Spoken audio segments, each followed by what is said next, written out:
Welcome to World at Work TV. I'm Kerry Hsu.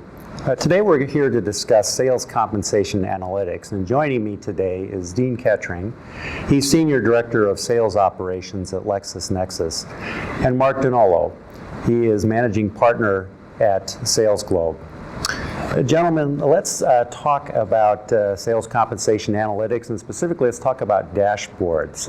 Many organizations have dashboards. What do you find in your travels are some of the most common mistakes that organizations make with regard to sales dashboards? Well, I think probably the first mistake I see is probably a mistake above the dashboard, which is what are we looking for, and defining what the problem is we're trying to solve for. And so one of the big mistakes we see is an abundance of metrics in the dashboard, and we've got too many things that we're looking at, so we don't really know what to focus on. So what we like to start with, Kerry, is we like to start with problem definition. So what is it we're trying to solve for? So looking perhaps at what the objectives of the business are, what the C-level is saying, or what we see as some issues that might be catching our attention in terms of what might not be working with the sales compensation plan. Then the dashboard itself actually helps us to look for those things, helps us to investigate those things.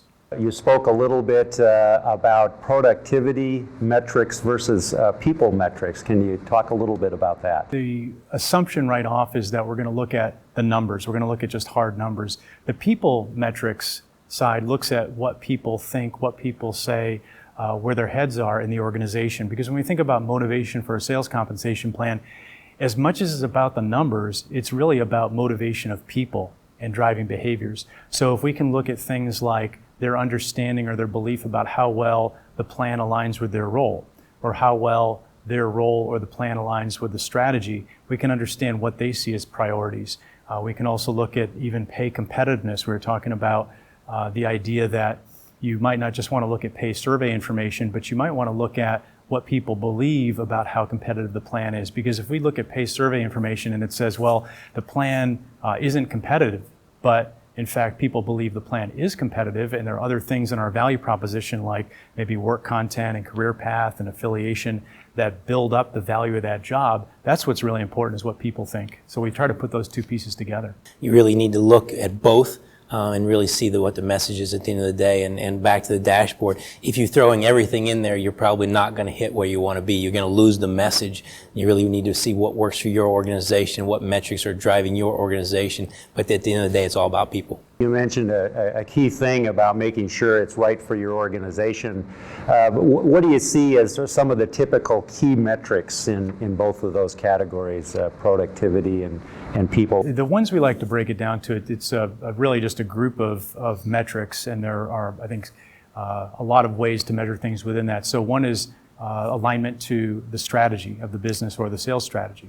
So what is the C-level saying in terms of where we're going as a business, and how do we make sure that the plan is aligning to that? What do people say about how well the plan aligns to the business? Another area might be role alignment, so making sure that people's roles and their belief around the compensation plan actually aligns with their roles. And then also looking at the productivity or the technical aspects to understand, does the plan actually drive the right behaviors in that role? So if we look at two examples of, say, a plan that is a Doberman or a hunter plan for somebody that's going out acquiring new business, and a plan that's more of, say, a retriever plan or more of a farmer plan, we would expect to see different types of pay mix and maybe even different types of metrics in those plans. So those are a couple areas we might look at. We might also look at motivation. So is the plan actually motivating the organization, or are other things motivators that we might latch on to? We might look at differentiation. We might look at competitiveness of the plan, as we mentioned before. We might even look at quota, which tends to be one of the top sales compensation issues, and how well we're doing around quota.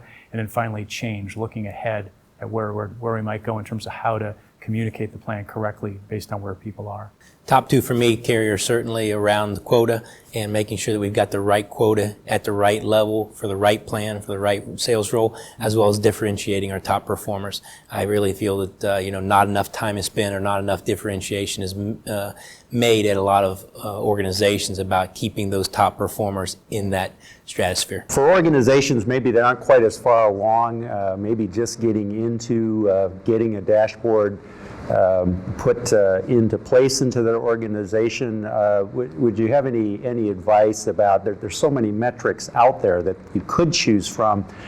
How do you go about sort of determining which are the best metrics for your organization?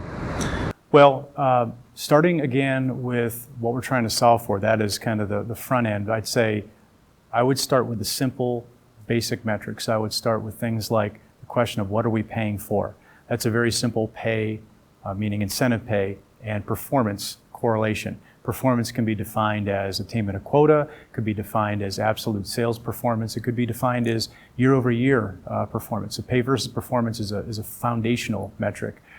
As Dean mentioned, upside is a very important one. So looking at what we call reverse Robin Hood principle. So are we taking from the underperformers and rewarding the overperformers, making sure we have enough tip in the curve, essentially. So those are a couple really important ones to look at.